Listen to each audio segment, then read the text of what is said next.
Hey everybody, and welcome back to this week's episode of Q&A Friday on Fly Fishing University TV, where we take your fly fishing and fly tying questions from all around the world and take our best shot at them. It's a super fun time of the week. I love it. If you're looking to upgrade your fly fishing education, your fly fishing knowledge, this is a great place to do it. If you want to submit a question, you can head to flyfishinguniversity.com/questions. And just before we get started, I would love to offer you a free copy of my book, 7 Steps to Fly Fishing Success, where we discuss not only some of the most popular mistakes that people make on the water, but also exactly what to do about them. So you can head to flyfishinguniversity.com/book. That is my gift to you. And let's get started with today's episode. Hey, and welcome back to this week's episode of Q&A Friday. This is super exciting. This is one of my favorite times of the week. You know, even if we're just virtually interacting, it's fun to interact with anglers from all around the world, you know, and just hear their different fly fishing questions, different fly tying questions, and do our best to answer them to the best of my capability. If you're new here, my name is Jordan Ulrich, and I just want to say thanks. I want to say welcome, and let's get started. So today, first question is from Alex from Seattle, and he says, I'm looking at a new boat for lake fishing. I know a lot of people use inflatables, but I also see a ton of people using aluminum boats. What are some advantages and disadvantages? Well, Alex, that's a great question. And for the lake fishing enthusiast, having a boat that you trust and a boat that you like is really important. Okay, so what I would say, and this is from years of fishing from a float tube and then from a, you know, like an old school float tube, and then like a kick boat or a V boat, they would call it, and then like a bladder or a frameless pontoon. Sorry, it was the first thing I had that had oars, and then I upgraded from a pram to a pram. Sorry, pram being like a 8-foot wooden boat that I had got on a foreclosure sale for like $80, and I restored it myself. It had some leaks in it, but anyways, it was like, if you could imagine climbing a ladder, right? The jump from the float tube to the kick boat was nice. It wasn't noticeable, really. It was nice because I was sitting a little bit higher up out of the water. Then the jump from the kick boat to the frameless pontoon was really nice because then I had oars. But then the jump from the frameless pontoon to the pram was like, I can't even explain it. It was so incredibly nice. And there were so many reasons for this, right? The biggest one is being that your vantage point, you're so much higher up off the water. It's just a more comfortable way of fishing for me. I really enjoy sitting. I've never gone back to fishing from an inflatable. There's so many reasons for me. One is maneuverability. You know, you can move an aluminum boat or a pram just so quickly. If you have to go to the bathroom, you know, unless you have really good balance and you can stand on your pontoon boat, it's just nice. You can get to shore quicker. You can get out to the fishing spot quicker. I'm just really I'm a huge fan of a good quality aluminum boat or a good quality pram. But that's not to say that inflatable boats don't have their time and place, and it's not to say that they don't have a ton of advantages, and it's not to say that you can't catch just as many fish from an inflatable. One of the best anglers that I know, his name is Chris. He's a martial arts teacher, and he fishes from like an old school belly boat, like the tire tube, like the donut belly boat, right? But he creams them. I mean, he's so good, and it really doesn't play that big of a part. For me, it's a comfort thing. You know, I really enjoy fishing from a good quality aluminum boat, and I'm excited to pick up my new 14-footer this year. I just cannot even tell you the level of excitement I feel for that. But anyways, you know, there are some big advantages to inflatables too, right? Where you look at, like, you're not going to hike your 14-foot aluminum boat into, you know, 3 miles into a mountain lake. You can backpack in a float tube, though, really easy. You look at something like there was a boat called a Super Cat years ago that weighs 12 pounds, and it has backpack straps on it. And I mean, how could you argue that that's an amazing watercraft to bring into so many different lakes or you know, water bodies that you just can't get a bigger boat into? Another thing to look at too is, like, do you have to trailer your boat? That's going to be a big that's going to play a part in how many lakes you're going to be able to access. So what I would say is, really look at what do I want for the long term, what kind of lakes am I fishing mostly, right? That's going to play a huge part in it. If you're fishing only really, really small lakes, you're not going to need like an 18-footer with a 40 horse on the back or a 60 horse on the back, right? So just look at what kind of lakes am I fishing, how big are they, how long is it going to take me to get out to the fishing grounds or where I like to fish on a regular basis, and kind of go from there. So much of this is personal preference, so much of this is opinion based, but I really like a nice, stable, flat bottom aluminum boat. I mean, it's hard to beat for me, the level of comfort. If I'm going to be sitting somewhere for 8 hours, I like it to at least be comfortable. Okay, now, John from West Virginia, first question we've ever had from West Virginia, thank you, says, I'm trying to find a fly that works better than just a simple Prince Nymph when I'm stream fishing. Is this just in my head? And that's a pretty funny question, because I actually have a similar experience. I went on this would be 10 or 11 years ago now. A friend of mine we camped. It was late August, and we camped at a lake that was about an hour from where I lived. And for whatever reason, the only fly that we could really get to work was a Prince Nymph, which is odd because we really don't fish Prince Nymphs in lakes very often.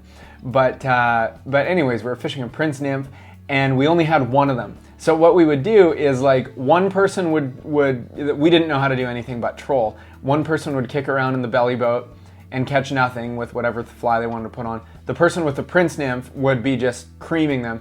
And then we would like go over to each other. We'd untie the Prince Nymph, tie it onto the other person's line. That person would be able to go catch some fish for a while until obviously our one and only Prince Nymph got chewed up. But what I would say, John, is that Prince Nymph is a great fly, first and foremost. There's no reason why it wouldn't be one of the top producers, but what I would say for sure is that the reason that it works so well for you is because you're fishing it all the time, right? I guarantee there are a lot of flies that would also work probably to the same degree. Maybe there's flies that would work better, maybe not.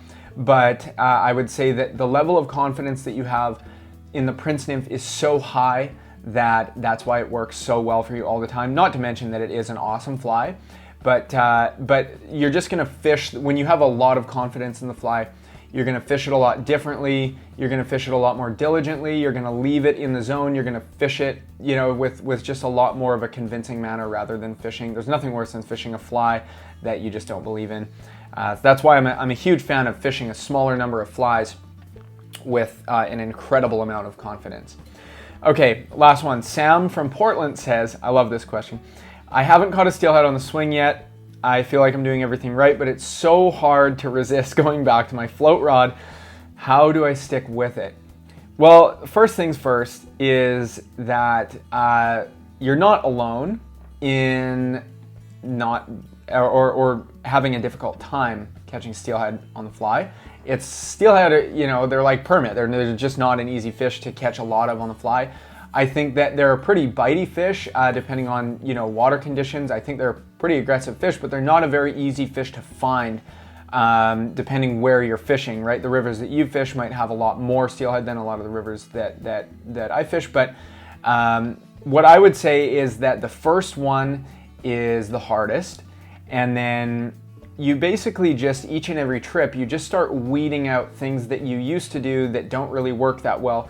And you start realizing things that you are doing that are leading to results. And it's like this kind of snowball starts rolling, where you get the first one, and then you get 2 and 3, and then you get maybe like a couple in a day, and then you get and then after a while it's just like you get used to catching them, and because you just become a more effective angler, you're spending more time fishing the right water, you're spending more time, presenting the fly correctly.